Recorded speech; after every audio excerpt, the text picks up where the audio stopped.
We are back with more My Southern Home, and I'm here with Shannon Franklin with the Property Sisters. And Shannon, I'm so excited to be here today because I don't normally get to see the before and after physically. I'm usually seeing pictures, but you invited me to this house before it's finished, and the end result is just amazing. Oh, thank you. I'm so happy to be here and to be able to show you a couple of the afters on our projects. So tell me about this property that you guys found and transformed. So it's a single family ranch, and it was in pretty good shape. It had been a rental, but it just needed a little love. So we started out by just simple things like painting it and getting it good and clean. But then where it really makes a difference is we redid the bathrooms completely and we redid the kitchen. And so now it's completely turnkey for a buyer. So the bathroom, you did a really cool design with the tile that I love.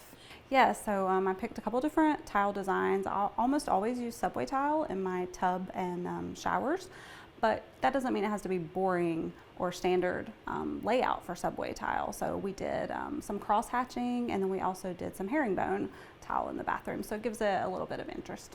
And you gave the kitchen a new look. I did. So our original kitchen was those golden oak cabinets, which I think we all probably remember from the 90s, early 2000s, right? And instead we replaced them. We want white cabinets. We went with quartz countertops with a little bit of gray in them. We did a backsplash, a subway tile backsplash, but we also mimicked some of the tiling in the bathroom behind the stove. We put additional storage above the cabinets. So we just gave it a really nice, fresh look. You know, one of the things I love so much about your company, Shannon, is that when you come into a home like this that you purchased, you take a look at it with a fine tooth comb, and you want this house to be safe and something that you would live in for the person that's going to buy it. That's right. So we're the Property Sisters. It's my sister and I, so this is a family business. And so, you know, before we're business partners, we're sisters, and we know that these are going to be homes where other people are making their memories. And so we want to make sure that they're safe as well as beautiful, right? So that means that some of the stuff you don't really see, we're still working on. We're still putting the vapor barrier in the crawl space. We're still checking electrical and plumbing and making sure everything is to code. So it's beautiful, which of course we all want that. But we also want to make sure that they're not going to be crazy things that creep up on us later that we didn't realize at the time.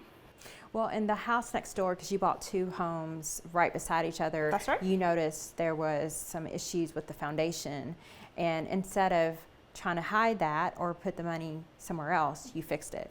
That's right. And I mean, we're not talking about a crumbling foundation sort of situation, but we realized that the way the supports were under the main beam, they weren't where they were supposed to be.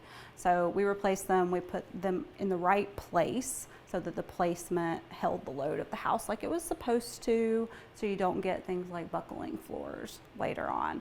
We also put a new vapor barrier in there. So again, these are things that, you know, it's not glamorous, but it's important, and we want people to feel comfortable with the house that they buy from us and that everything is as it should be.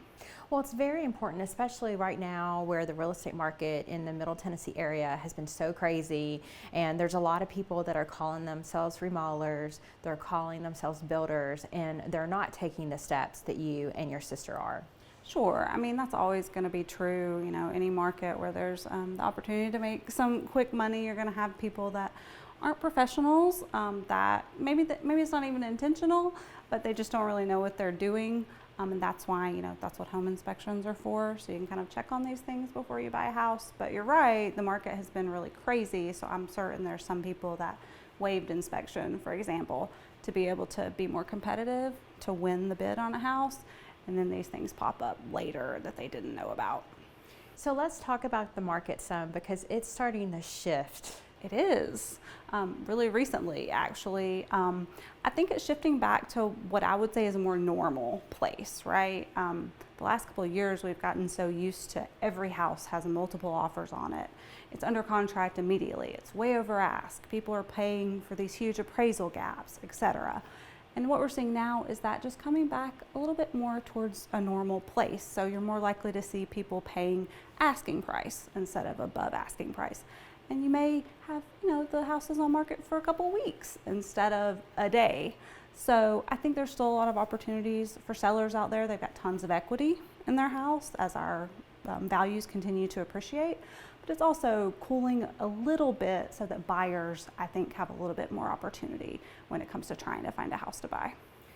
Well, I'm so happy that it's shifting because these poor buyers, I mean, I've heard horror stories about multiple offers, and then the words buyer fatigue, right, was a common thing that you heard about, where these poor buyers, they just couldn't do it anymore, you know, because they would look at 100 houses and then they've offered on half of them and nothing's come through. Yes, Absolutely. you know, and that is very frustrating for buyers, you know, sure. And you know, now that the rates are changing, that's causing housing prices to slowly trickle down. I mean, we're not going to see a landslide of house prices drop, but it's going to level out to match the higher interest rates. That's what I expect to happen. I don't think prices are going to drop, at least not in Nashville.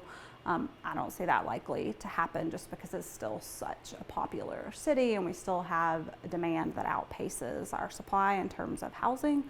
Plus, we still have lots of people moving here from more expensive markets that can afford, you know, more house. But that said, you know, I think, again, it's not going to be, you know, 25% appreciation, and it's going to slow down, I think, to where our prices are still climbing, but at a more normal rate, let's say 3 to 5% a year instead of, you know, a month, which is where we were in Franklin specifically not too long ago. Well, thank you so much for being with us today. We really appreciate it. Thanks for having me. We'll be back with more of My Southern Home in just a moment.